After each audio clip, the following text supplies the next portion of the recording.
The sound of pages turning means it's time for another episode from the Meredith Library podcast studio, bringing you the library's latest news, information, and fun.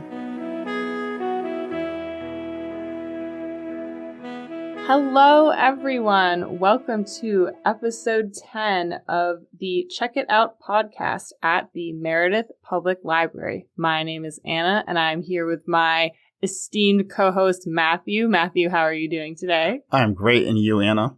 I'm well. Excellent. Always great on a nice, warm, sunny spring afternoon. Yeah, we're here. We've made it through the winter, and we are in spring. Right. So now people have no excuses about driving on those icy roads to miss any of our wonderful programs we're going to be talking about today. You have no reason why you can't have a little stop and visit the Meredith Public Library. That's right. True. Let's get into the second half of events for June. We have tons of stuff going on. As always. We were just talking before we started recording about how many events we put on a month and how it's a lot. On June 18th, we have our genealogy group, which our library director, Aaron, runs. And this particular one is on Tuesday, 4 to 5 in the historic study room. And the theme has to do with, when you send out your spit vial and you get it back and it gives you the whole DNA results, all the percentages of your ancestry and things like that. Yes. This event is centered around what to do with that information once you have it. Because I feel like a lot of times you get it and you're just like, cool. Right, like if it tells you that you have certain markers for some disease or something, is that what you mean? Yeah, I think some people do it to that level. Some people just go, oh, I'm 20% German. And then they don't know what to do with it. And you can do it with your dogs, too. Oh, really? Some people get DNA dog results. So they can find out if there's any mixed breed in there somewhere, or if it was like a purebred or whatever? Yeah, or if you adopt a rescue dog or something, you just have no idea what kind of dog your dog is. I don't know how much that is, or how much I'd be willing to pay for that. But I know you can do it for dogs as well. So the dogs are always 100% cute, regardless of what percentage they are of anything else, of course. And 100% good boy. So that event is, again, June 18th, Tuesday, 4 to 5. Okay. We have our Naughty Knitters every Thursday, 9 to 11. So there's 2 more of those on the 20th and the 27th. All right. But it's a good group. On the 20th of June, which is a Thursday from 6:30 to 7:30, there will be a lecture given called Understanding and Responding to Dementia-Related Behaviors. And I think this is a really important program we have because it's something that's not understood super well, and it just happens to people sometimes, and you got someone you got to take care of, and it's good to be educated about that kind of thing. Yes, and in case people didn't know, June is also listed as Alzheimer's Awareness Month.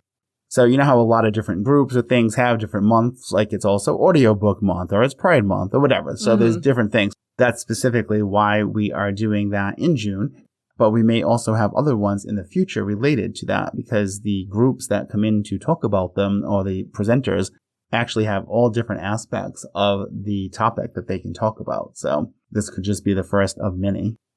So if it affects people in the audience or someone they know or someone they love, then they can get ongoing information. Yes. Yeah, I might be going to this event personally, actually. So I texted my dad. I was like, we should go to this one. Okay. So yeah, it affects a lot of different people. It's good to go. The next day on June 21st, which is a Friday from 5:30 to 7:30, we will be having adult game night. Yes, that's after hours in the library because normally the library closes at 5 o'clock on Friday, which it will on that day as well. However, for people who are signed up and registered for adult game night, they get to come to the library after hours at 5:30. Special privilege. Yes, That's exactly. fun.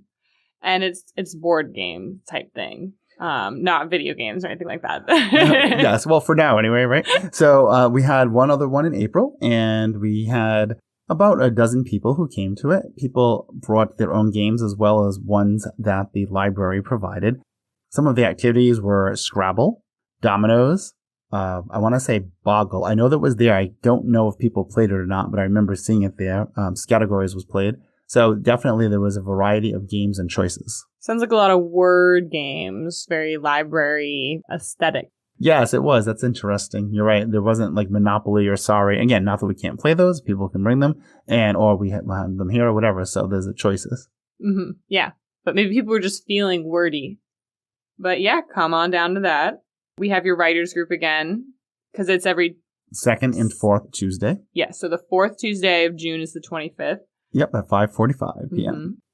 We also have our sci-fi reading group, which happens once a month. And this month, our meeting is going to be 6:30 to 7:30 on June 15th in the function room. And the book that is being read is Kindred by Octavia Butler.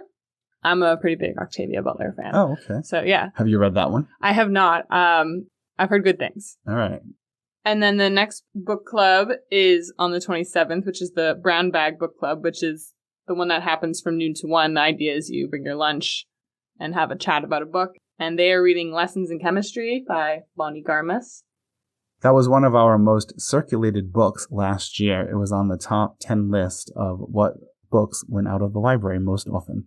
I remember that. I remember that book barely being on the shelf.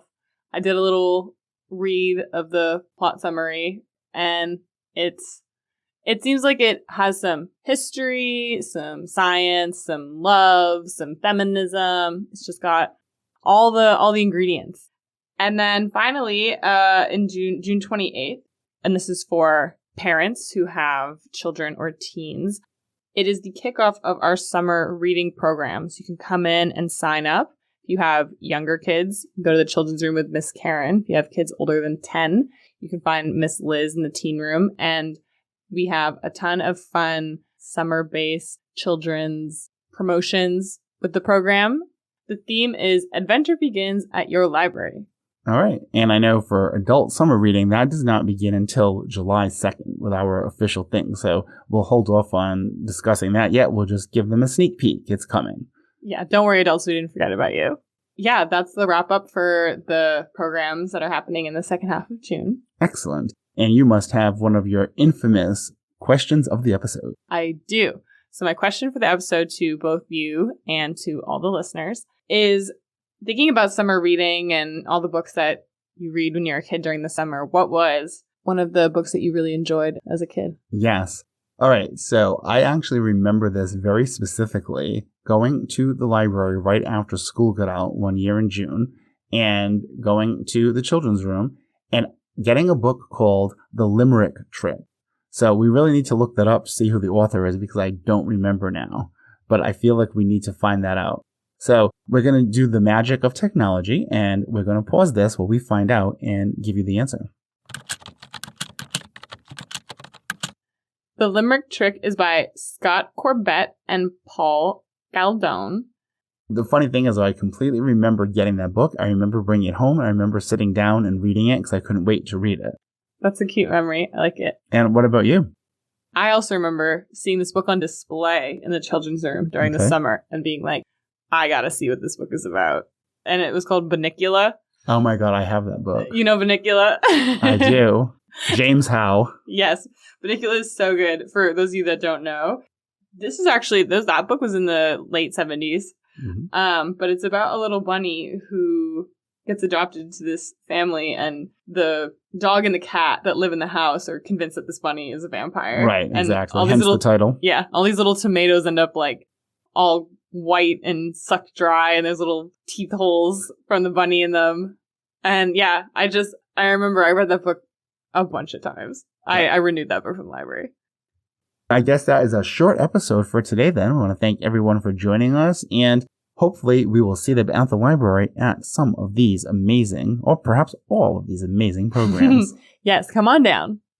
All right, we'll see you next time. All right, bye, Matthew. Bye, Anna. Sounds like we're at the end of another chapter.